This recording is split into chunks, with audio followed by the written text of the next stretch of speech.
Mr. Speaker, for years I've pushed the NDP to fundamentally change their approach to child and family services from its apprehension first model to a model where the primary focus is on individualistic, holistic support for children and families to have fewer kids going into care.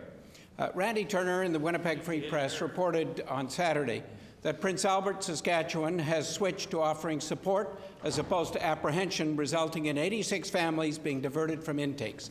I asked the Minister of Family Services, when will she change the CFS model in Manitoba from one which is primarily about apprehensions to one which primarily supports children and families? Thank you, Mr. Speaker. We have actually invested very significant resources, along, I might add, with the federal government, of $22 million in prevention programming. And we also have an entire Ministry of Children and Youth with a early childhood development program that starts with prenatal benefits and then very early home visits to young families and provides them support in their homes, in the neighborhood, in the local schools, in family resource centers. And we are building family resource centers in partnership with nonprofit organizations such as the Salvation Army that have made a phenomenal difference all throughout Manitoba. We will continue to invest in families at the earliest stages so the kids get off to a healthy start in the preschool phase, and that includes daycare, which I hope to have a chance to answer in the next question, Mr. Speaker. Mr. Speaker, and yet it's not working because under his government's watch, they've gone from 5,000 kids in care to now about 10,000 kids in care. We're 10 times the number of kids in care as most jurisdictions around the world. In the Free Press article, Sergeant Brent Kalinowski of Prince Albert commented on the success of changing from an apprehensions first program to a program focused on supporting children and families. He said, and I quote, "I've never seen these reductions," he's talking about kids in care, "in 27 years. I ask the Premier, who's presiding over the largest number of children apprehended and in care in the history of this province, when will he act to reduce the number of traumatic family breakups resulting from his policies?" Mr. Speaker, we have very significant investment, over $28 million in early childhood development.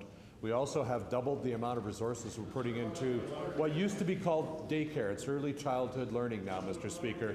And we're making very significant investments all across this province on better wages for daycare workers, better training for daycare workers. Just last week, we announced an additional program to train daycare workers who are already in the field to upgrade their skills and be able to offer better service to children.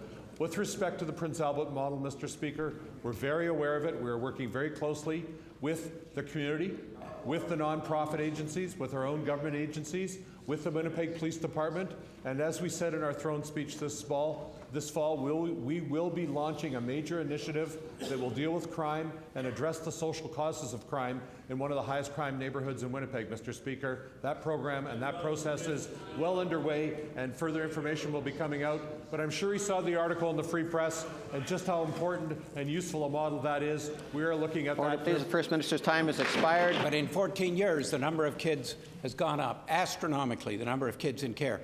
In Prince Albert, the CFS agencies work together with education, social and justice agencies instead of working as a silo. Abundant evidence at the Phoenix Sinclair inquiry has shown that Manitoba CFS far too often works in a silo and that this approach has not been working. If the Premier would admit that this approach is failing and begin to use models like the hub and core models used in Prince Albert, perhaps Manitoba families would be doing better and staying together. When will the Premier commit to using models like the hub and core approach being used in Prince Albert to support children and families primarily, instead of excessively apprehending children and taking away from their families? I do thank the member for River Heights and leader of the Liberal Party for that question. The hub model is a very useful model. It has shown good results not only in Prince Albert, Saskatchewan, but in Scotland, where many of these ideas originated from, Mr. Speaker. And we are working towards developing this model in Manitoba. He should also note that in the legislature we have community schools legislation, which allows schools to be a focal point for intervention with families, focused on educational outcomes, but providing the supports and the conditions for families to succeed, including being able to stay in their neighborhoods on a long-term stable basis. So there are new legislative tools being put in place. There are new program development tools being put in place. There are new resources being put in place. And a lot of this was announced in our throne speech. I asked the member to stay tuned. We will be making further announcements, but I was very pleased to see the article in the Free Press on the weekend and the new Chief of Police in the City of Winnipeg wholeheartedly endorsing it. That bodes very well for the future, and I can tell them as well that the RCMP as well as our own agencies will also be supportive. Order, please. First Minister's time has expired.